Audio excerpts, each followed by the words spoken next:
Hi everyone. In one of my videos I mentioned that teaching nowadays has turned into business and pure business. It doesn't mean it wasn't about business in the past. No, it's always been about business one way or another. But the main aim was education. Today, things have changed, the image has flipped, and it's only about business and business only. Today, language schools and centers provide a variety of English for several purposes.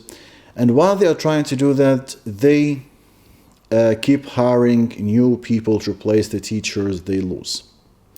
So today, I'm going to talk about top 5 reasons or mistakes language centers and schools make. Just few points before I kick off. First, I'm not going to talk about administrative tasks and how to arrange your school and your office. No, I'm only going to talk about the task related to the learning process. Second, there are going to be 2 kinds of schools. The business schools that aim only to business and to make money, which will take the first 3 points. And the 4th and 5th points will be about the professional schools that do have some kind of educational background. The last point is, I'm going to divide this video into 2 parts. First part today, the next part later. So I don't make the video very long for you. I'll be right back. Don't go far.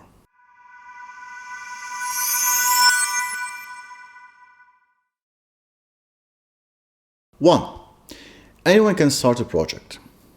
Since teaching nowadays is about business and business only, so the way I see it is that teaching is the easiest project to start with. Everything you need is a small office, 2 chairs and 1 table, of course, for the beginning. And a person who knows the language. He or she doesn't have to be perfect in the language, doesn't have to have skills and experience in teaching.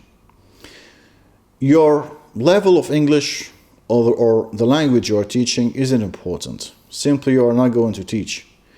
You are just going to be the boss who gives orders. Now, by doing that, you're not actually destroying your project. You're not only shooting your own legs, you're also damaging the reputation of the people who work for you, even though they are good teachers, who come to you because there was no other option. Students come to you and they pay money to get valuable information, to get valuable knowledge. They expect good service in return because they worked hard for this money, just like most of us. Eventually, people would escape. And the teachers you have, they would also have to leave at the end of the day because there will be no more customers. And I say customers, not students. Don't forget, we're talking about business. Only teachers or people who work in educational field know what the students need, know how to deal with arranging the school, with arranging the material, finding out what's good for each student's need. Now, I'm not saying they're not going to make any mistakes. As long as we are human beings, we'll always make mistakes. What I'm saying is that their experience and their knowledge will reduce the number of these mistakes and the fatality of these mistakes. You might be good as a real estate agent. You might be good in import and export. But teaching, sorry, it's not for you. Mistake 2. Grab a book and teach. Every student has different needs. You can't apply the same material on everyone. Since you're not a teacher, since you don't have any experience in educational field, so you won't be able to distinguish or to differentiate between this book and that book. For you, they are all English books. That's what the students need. This is how you think or the way you see things. What you will do is something like, well, there is a book somewhere in the office. Try to find it. Maybe I put it under the vase. Good morning. This is not teaching. This is not education. This is rubbish. Again, people wouldn't pay their money for this horrible service. So whenever you decide to make your first step into teaching, make sure you don't put the vase above the book. This is the first rule.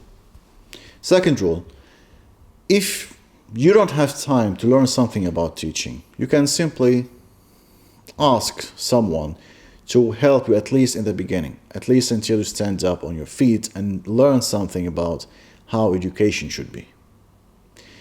No one would knock on your door. As I mentioned before, people would escape. Teachers, even though they are perfect teachers, would eventually escape. Mistake number 3. Put all of the eggs in one basket. During my career, I've been in many situations when I worked in a course where I had 4 students with 4 different levels. A2 or strong A2 and B1 plus and B2. Why? Because the boss, the manager, couldn't create a group with only 1 or 2 people. From one side, I do understand that. From one side, yes, you have to pay attention as a boss, as the person who runs business. You do have to pay attention to the financial issues.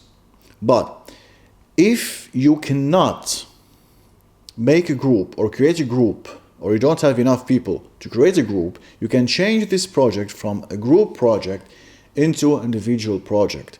Yes, individual projects aren't as well paid as group projects, but for long terms, you are building and creating a name for yourself. You are working on your reputation. And the fact that people see you are doing your best to provide them with the best experience ever, they will come to you. They will eventually come to you. They wouldn't come to you when you simply say, give me your money and everything else. We will see what happens in the future. This is not going to provide you with any benefits. You might get a lot of money now, but in the future, you are committing suicide.